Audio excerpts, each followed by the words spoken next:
इस तरह का एटमॉस्फेयर यहाँ पे हमें कहीं नहीं मिला। मैं तो रिकमेंड करूँगा कि जितने भी लोग हैं अगर वो बर्थडे सेलिब्रेट करना चाहते हैं तो वो ज़रूर एक दफ़ा विजिट करें, इंशाल्लाह वो फिर कहीं और नहीं जाएंगे।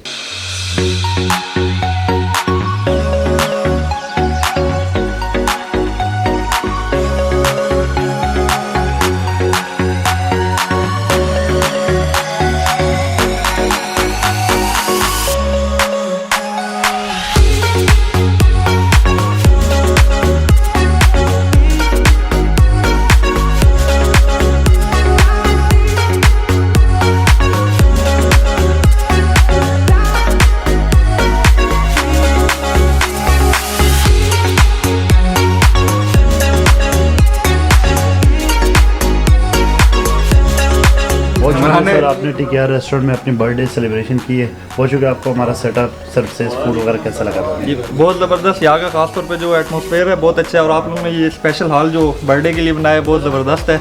हम बहुत जगह पे जाके दोस्तों की बर्थडे सेलिब्रेट करते हैं लेकिन जिस तरह का एटमॉस्फेयर यहाँ पे हमें कहीं नहीं मिला। मैं तो रिकमेंड करूँगा कि जितने भी लोग हैं अगर वो बर्थडे सेलिब्रेट करना चाहते हैं तो वो ज़रूर एक दफ़ा विजिट करें, इंशाल्लाह वो फिर कहीं और नहीं जाएंगे। तो फूड और सर्विसेज के बारे में बताइएगा। बहुत ज़बरदस्त, बहुत फूड और सर्विसेज तो यहाँ की असल जो मेजर चीज़ है अच्छी वो यही है कि यहाँ का फूड बहुत अच्छा है, इसके लिए बहुत दूर से लोग आते हैं सिर्फ इसी के लिए, तो वो तो दम पुख्त तो खास तौर पे बहुत ही ज़बरदस्त है। Thank you so much sir, बहुत शुक्रिया आप लोगों का, थैंक यू।